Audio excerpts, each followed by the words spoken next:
नमस्कार, मैं विकास राय और आप सभी का स्वागत है आपके अपने यूट्यूब परिवार डेयरी एंड एग्रीकल्चर में।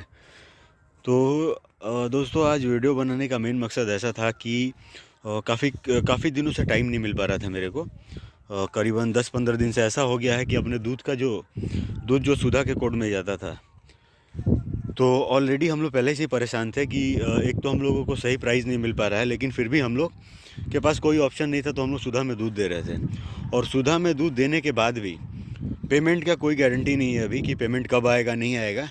ऐसा बोला जा रहा है कि पेमेंट जो अक्टूबर नवंबर में जो दूध हम लोग को गया, अक्टूबर नवंबर दिसंबर जनवरी, इसका पेमेंट ईयर एंडिंग होने के बाद मई से मार्च में ईयर एंडिंग होगा, और उसके बाद से हिसाब वगैरह करने के बाद अप्रैल में आपका ये होगा, सारा अरेंजमेंट होगा और मई से आपको पेमेंट आना स्टार्ट होगा।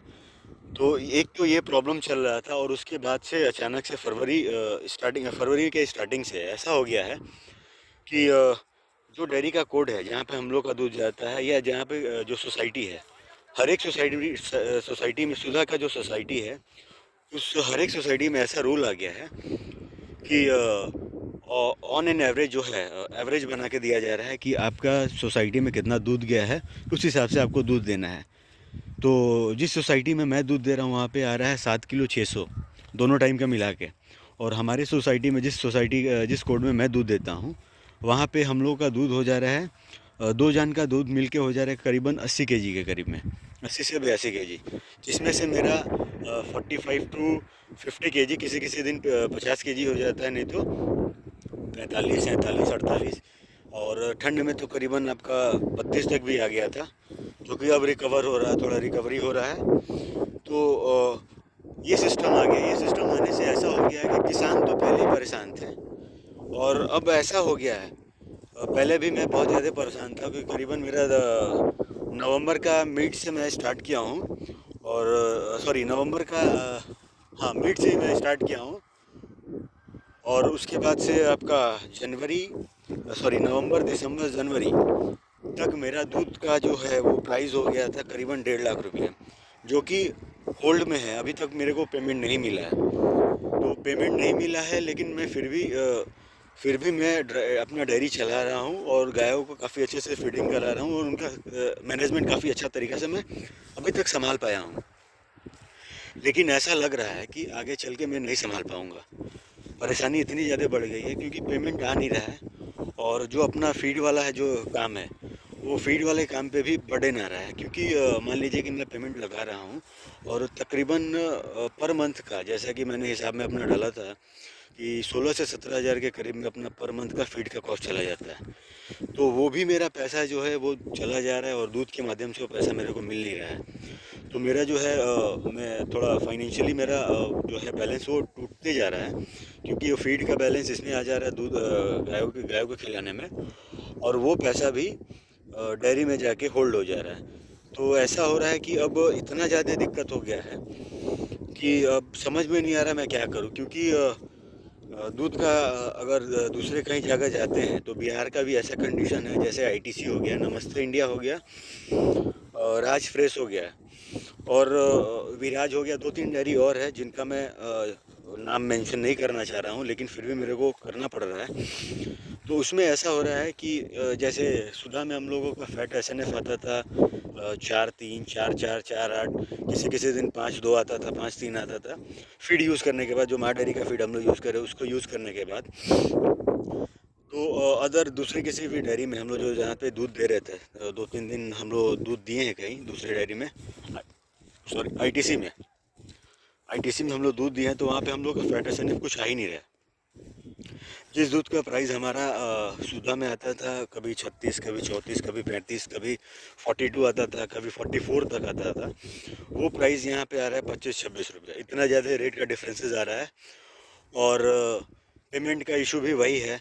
तो हम लोगों ने लास्ट में ये प्लानिंग किया है कि मान लीजिए कि 2.5 से 3 महीना हम लोगों ने सुधा में दूध दिया है जिसका पेमेंट नहीं आया, तो और भी आगे भी हम लोगों को पेमेंट आए या ना आए, क्योंकि अपने पास कोई ऑप्शन नहीं है। क्योंकि अपने इतना मेहनत करके, और अगर प्राइस अच्छा ना मिले, तो उससे अच्छा है कि हम दूध ऐसे ही दे जैसे सुधा में अभी तक देते आए हैं, और अभी भी प्लानिंग वही चल रही है। आज भी हम लोगों ने दूध सुधा में ही दिया है।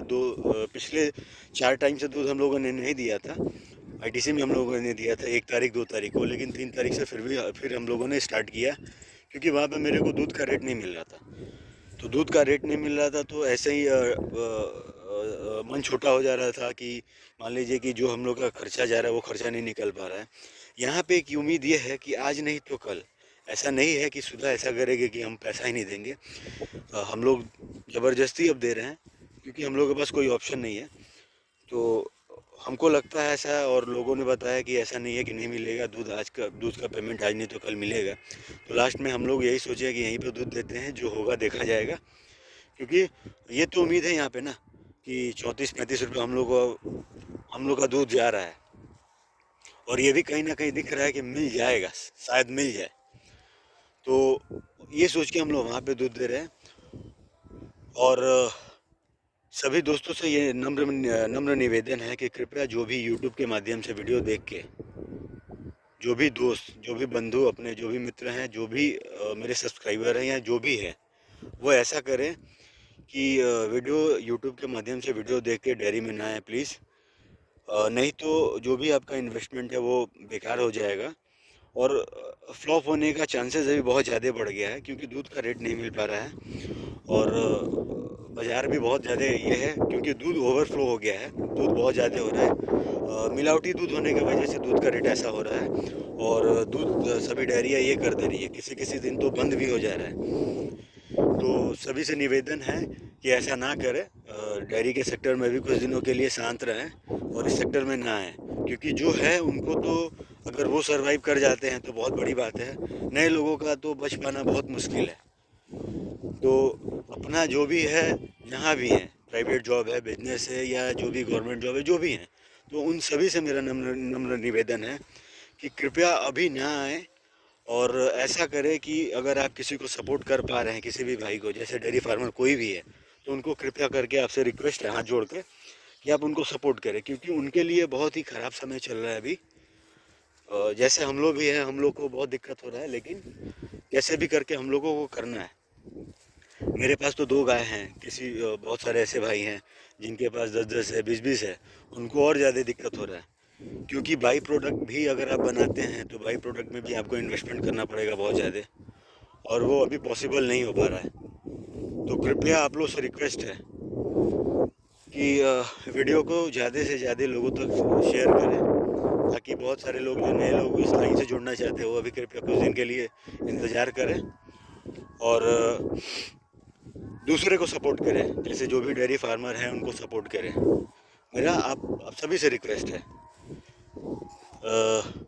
तब तक के लिए धन्यवाद। वीडियो अगर अच्छा लगे तो चैनल को लाइक शेयर सब्सक्राइब कीजिए, और जितने लोगों के साथ हो सके उतने लोगों तक शेयर करें वीडियो को।